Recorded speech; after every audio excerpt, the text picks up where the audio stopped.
Welcome back to Ashley Reads Bad Fanfiction here on my YouTube channel, Ashley Story. I am not feeling well. Thank you to everybody who commented. I'm not going to do comments today because I'm too tired. So when we left Ebony Edamame Beans, she was in a shop in Hogsmeade. It was a gothic punk shop specifically for the real goths, not the posters. And she had met this guy who surprisingly wanted to do stuff with her, and she was like, no, I've got a boyfriend, and she was like, what's your name? And he was like, Tom Red. So she's about to go to a concert, but we've already seen her at that concert, so the whole thing's super confusing. It's story time. Chapter 17. Author note. I said stop flimming the story. If you're a prep, then do not read it. You can tell whether you're a prep or not by my quiz. It's on my homepage. Oh my god, she's got a homepage. If you're not, then you rock. If you are, then fuck off. Peas. Willow isn't really a prep. Raven, please do this. I'll promise to give you back your poster. Oh, I should try to get Raven back. End author note. Tom Riddle, oh it's Tom Riddle now, it's not even Tom Red, gave us some clothes and stuff for free. He said he would help us with makeup. I love the idea that Tom Riddle's just like, I'll help you with your makeup. He said he would help us with makeup if he wanted, cause he was really into fashion and stuff. Author note. He's bisexual. Close author note. Hagrid kept shooting at us to come back to Hogwarts. WTF, Hagrid? I shouted angrily.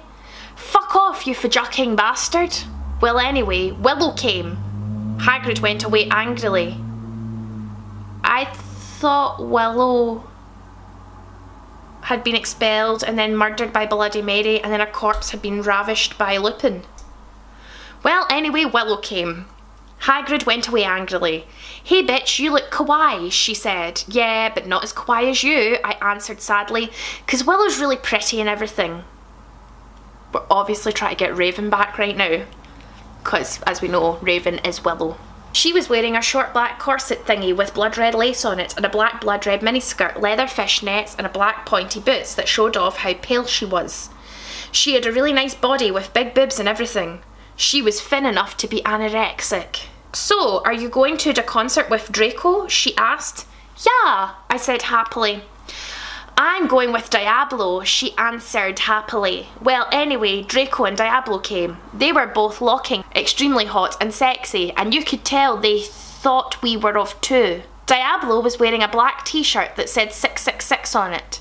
He was wearing tons of makeup, just like Marilyn Manson. Draco was wearing black leather pants, sweaty balls. A gothic black GC t-shirt and black Vans he got from the Warped Tower.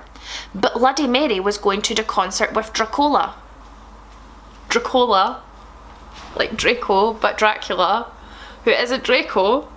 Dracola used to be called Navel. Navel. I think that's Neville. Dracola used to be called Navel, converted to Satanism, and he went goth. He was in Slytherin now. He was wearing a black warped t-shirt, black jeans and shoes, and black hair with red streaks in it. We call him Dracula now. Well anyway, we all went to Draco's Black Mercy Beans that his dad Lucian gave him. We did pot, coke and crack. Draco and I made out.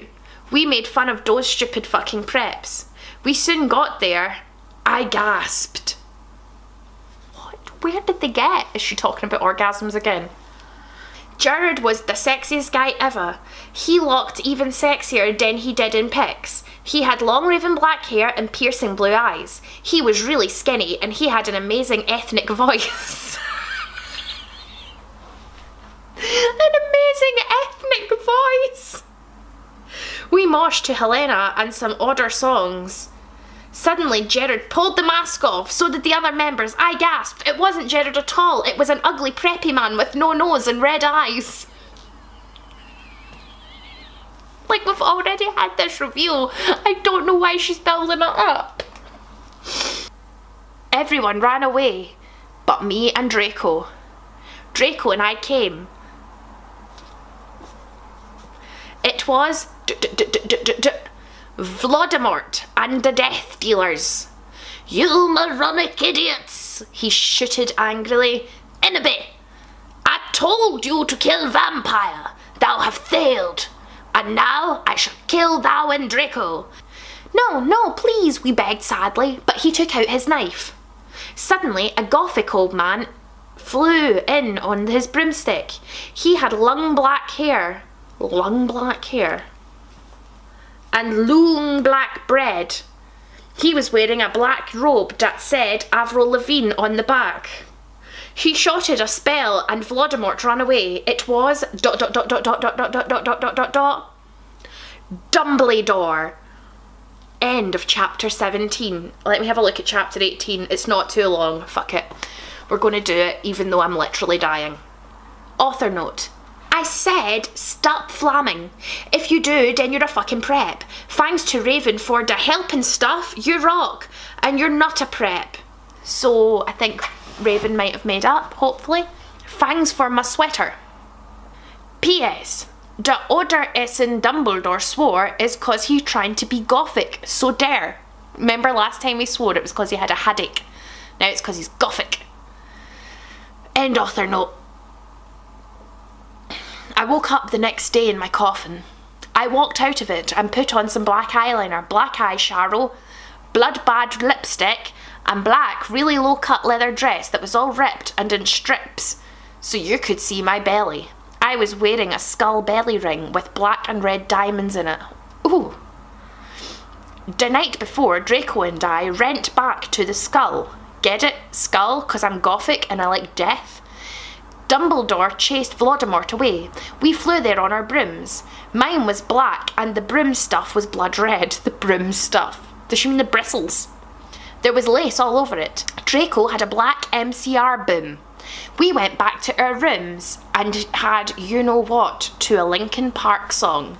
Well, now in my head they're doing it to Jay-Z and Linkin Park Encore. Cook and roll with the Brooklyn boss. So for one last time I need you to roll. What the hell are you waiting for? After me there can be no more. So for one last time people make some noise.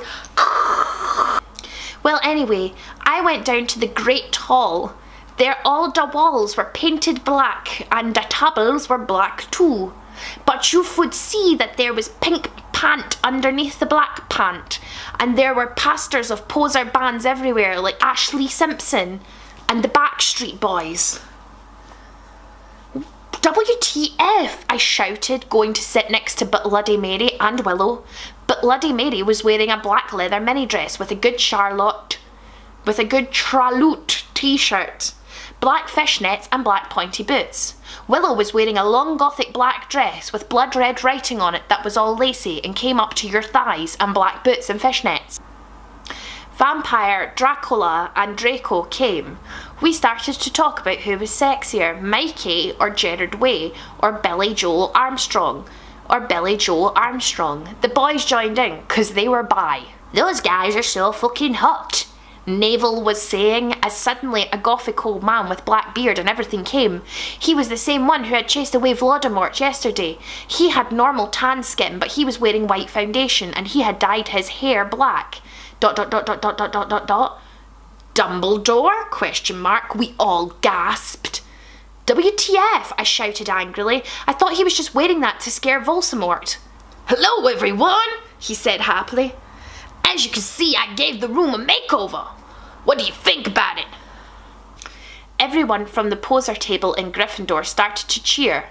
Well, we goths just looked at each other all disgusted and shook our heads. We couldn't believe what a poser he was. BTW, you can call me Albert, he called as we left to our classes. What a fucking poser, Draco shouted angrily as we to transformation. We were holding hands. Vampire looked really jealous. I could see him crying blood in a gothic way. Get it? Way like Gerard. But I didn't say anything. I bet he's having a midlife crisis, Willow shouted. I was so fucking angry. Oh. This concludes part 7 of Ashley Reads Bad Fanfiction. It was a short one, it was a quickie. I didn't even put my background in right because I was too tired. The camera setup's weird, I've got spots on my chin, I've got a blocked nose, I've got a fucking sneeze trapped right there. Remember, if I get 1,000 subscribers before the end of November, I will be reading the weird fanfiction I wrote when I was a teenager. So hit that subscribe button, hit that like button, give it a share, and I'll see you tomorrow.